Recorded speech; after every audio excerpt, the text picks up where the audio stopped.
Hello, welcome back to the studio. On this channel, I've created a number of videos sharing with you my approach to creating your own watercolor palette, choosing colors that you love, that behave in the ways that serve you to create the kind of watercolor artwork that you want to create. Most recently, in a series of live streams, I filled and swatched this studio palette.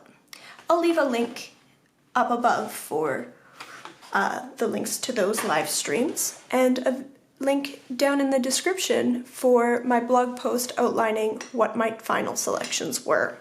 Previously, I had done a whole series on my selections for this small travel watercolor palette, which I brought with me when I traveled to Australia in 2019.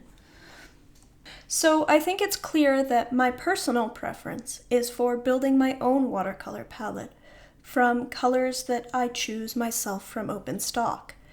This allows me to have a personalized selection that works for exactly the things I want to paint and the way that I want to paint them. However, I also understand that choosing all of your colors from scratch can be very overwhelming, not to mention expensive, if you're just starting out. So one option that I sometimes recommend to people who don't have any watercolors yet is to start out with a small ready-made set. Don't get too many colors to start. Anywhere from 6 to 12 colors should get you started, and then you can always add the colors that you feel are missing later on as you gain experience. In this video, I'm going to take a closer look at two watercolor palettes which I bought as ready-made sets. The unique color selections and the compact form factor of these two watercolor sets make them ideal choices in my books for somebody who is interested in painting vibrant botanical art. The two sets I'm taking a look at today are the QoR Mini watercolor set and this special edition Schmincke set in a square tin. This was released as a special edition earlier this year. However, Schmincke does put out similar palettes almost every year. If you're new here, welcome! My name is Lee. I'm a botanical and natural science illustrator based in Kitchener-Waterloo, Canada. On this channel, I share watercolor techniques and tips and some insights into my daily life as an illustrator. If this is content that you're interested in, don't forget to hit like and subscribe. The most common pre-made watercolor sets that you are likely to find all have a fairly consistent selection of colors. If you've done any watercolor painting at all before, you might have a student grade set like one of these. In a different video, I'll go through the differences between student grade and professional grade paint. But in this case, I want to focus primarily on color selection. Whether they're student or professional grade, most pre-made watercolor sets come with a fairly predictable set of colors. A split primary system of a warm and cool red, yellow, and blue, often a green or two, some earth colors, and often also a black and a white. I've duplicated this color selection out of professional grade paints I had in my collection. This way I can swatch them out for you and demonstrate this a bit better. This is a fairly classic color selection, which is adaptable and familiar to a lot of beginners. However, it might not be ideal depending on what you are planning on painting. Particularly, this color selection might not be particularly well suited to botanical art. Many botanical artists would prefer to have a wider selection of brighter colors spread around the color wheel, such as violets and pinks, as well as more transparent pigments overall. So if you're just starting out with watercolor, you want to get a pre-made set, and you know that you're going to be focusing on specifically botanical art, these are two sets that might be of interest to you. Let's start with the QoR Mini. This is QoR's only pan palette offering, and for this palette, QoR has chosen a rather unique selection, which I believe is quite well suited to botanical art, as it consists of a number of very bright, transparent pigments spread nicely around the color wheel, as well as some fairly transparent neutral tones. This set of 12 half pans comes in a tin that's small enough to be portable, but large enough to offer a decent amount of mixing space, especially with the interesting design of the lid and holder. This Schmincke Special Edition tin is only a little bit bigger than the QoR Mini, but instead of 12 half pans, this year's version of the Schmincke Square tin has been preloaded with 9 full pans, and 3 more full pans can easily be added right in the little holders. However, what I find coolest about this Schmincke tin is that you can actually fully remove this tray insert, and if you do, then this tin actually very neatly holds 18 full pans, which is quite a large selection, so there's lots of room for expansion in this set. I will admit that I bought this set primarily for the very cool tin, and that I do plan to fill it with 18 full pans as I've shown. What colors do you think I should put in this tin? Let me know down in the comments below. I've chosen these 2 watercolor sets to review together because they have such a unique color selection that's different from your standard selection. In order to demonstrate this better, I've swatched the basic beginner color selection on the left of this page, and on the right I'm going to swatch out the colors for both of these sets on this sketch that I prepared. Let's start with this QoR Mini set, which I've had for a while. Like many other starter watercolor sets, the QoR Mini includes what could be considered versions of a split primary triad, including warm and cool versions of yellow, red or magenta, and blue. However, in this set, QoR has chosen some very bright and transparent versions of most of these colors, choosing, for example, a PY150 nickel azo yellow in place of a warm yellow, where this spot would often be filled by a semi-transparent or semi-opaque pigment. Likewise, they've included a phthalo blue, where many brands choose a Prussian blue, which is much more muted for this spot. These split primaries are also quite widely spaced, with, for example, the use of a quinacridone magenta PR122, where often a more reddish alizarin crimson or quinacridone rose would be used. What I find coolest about this set, though, is that in addition to having a split primary triad, this set also includes all 3 secondary colors and very bright transparent versions of them.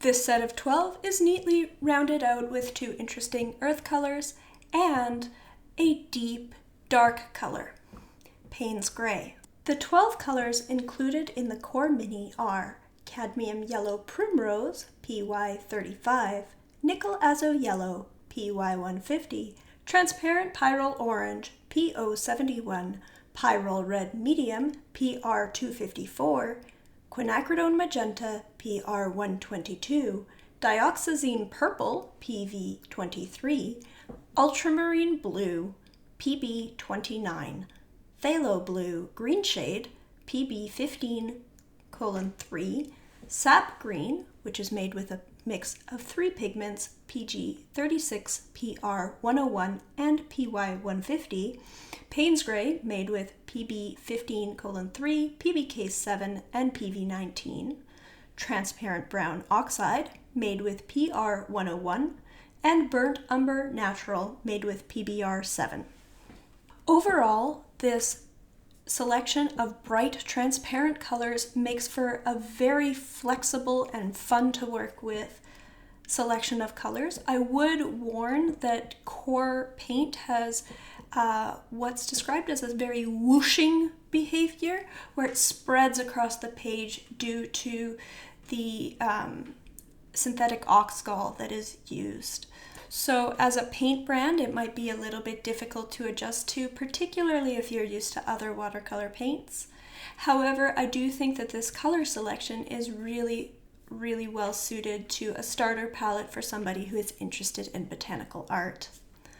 I'm using the rest of this sketch of the watercolor palette itself to demonstrate some of the very bright as well as very muted and dark mixes that can be achieved with the colors in this palette.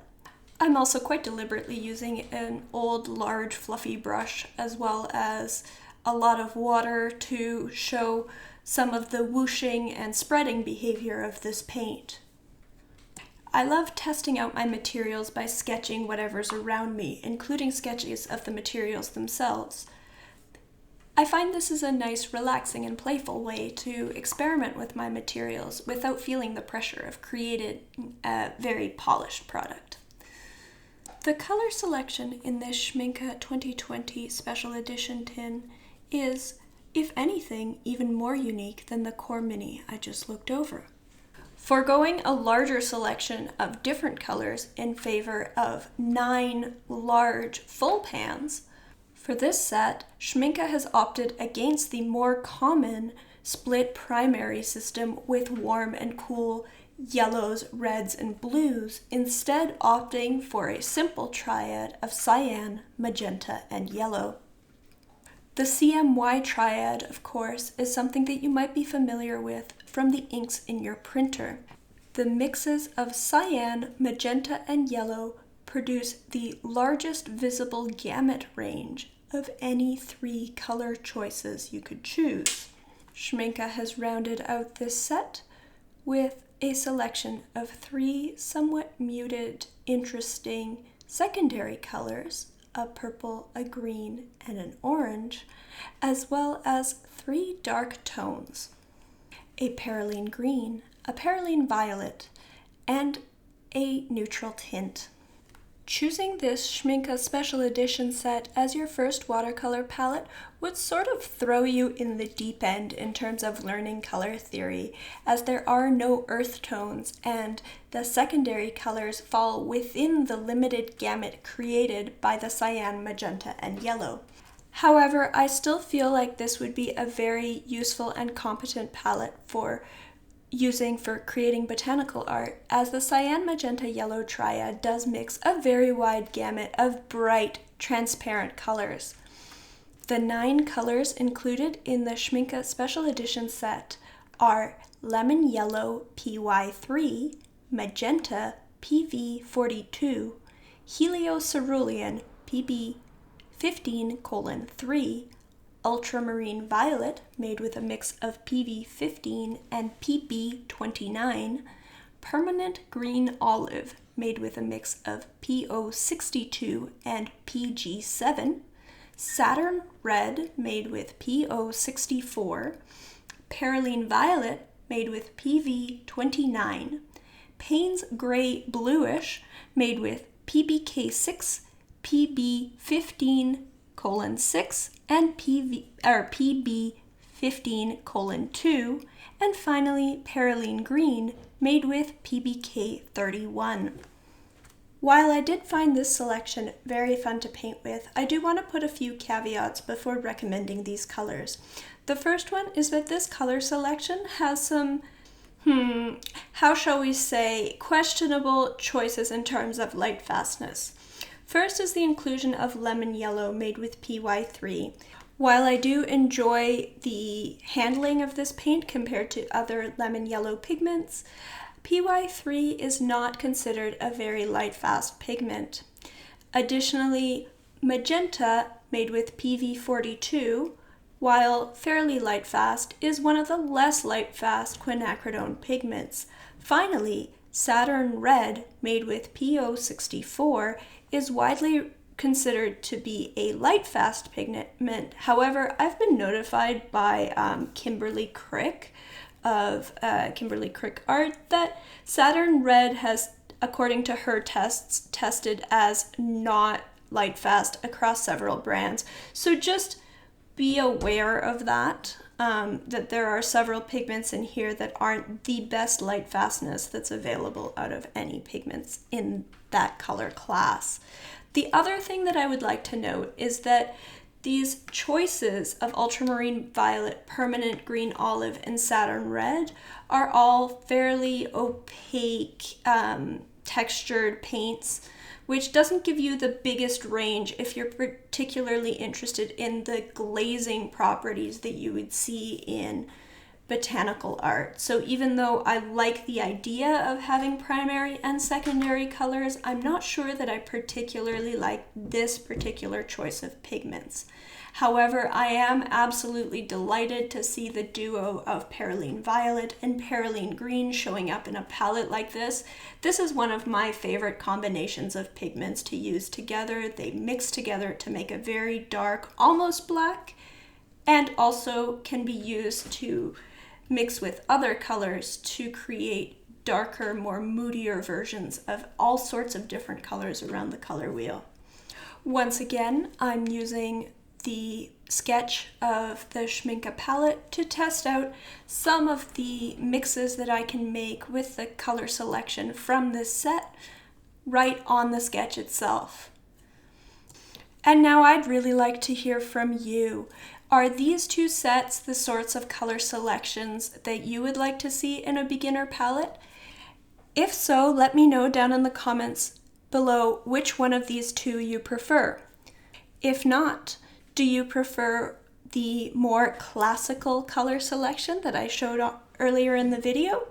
Or are there different colors that you feel are missing from most starter watercolor palettes? Let me know down in the comments below. As always, don't forget to hit like, subscribe, and ring the bell so that you'll be notified when my next video comes out. Thank you so much for joining me. Until next time, bye-bye.